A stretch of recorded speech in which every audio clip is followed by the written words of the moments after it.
ভাই আগে নিচের ভিডিওটা দেখেন, পরে আমি কিছু কথা বলতেছি।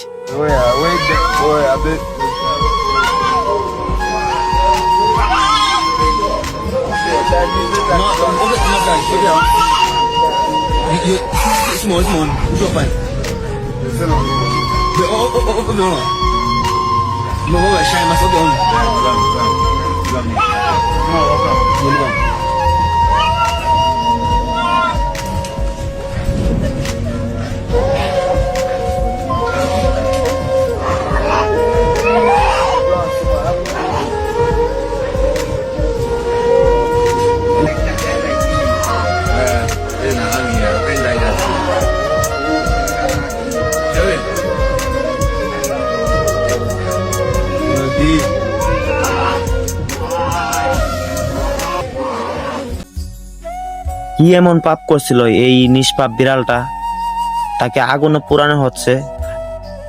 কি এমন দোষ করছিল ভাই? আপনার কি ক্ষতিটা করছে? আপনি এই বিড়ালটা রেগে আর অন্য কোনো শাস্তি দিতে পারতেন। আপনি এই বিড়ালটা রেগে দূরে তাড়ায় দেন, বা আপনি এই বিড়ালটা রেগে পুইরা ফালাইতেছেন। এটা কোন ধরনের ভাই গিয়ার নিয়ম এটা? ভাই আপনার কি এটা কি লাখ টাকার সম্পদ খেয়াল আইছে, বা আপনার লাখ টাকার ক্ষতি করে লাইছে?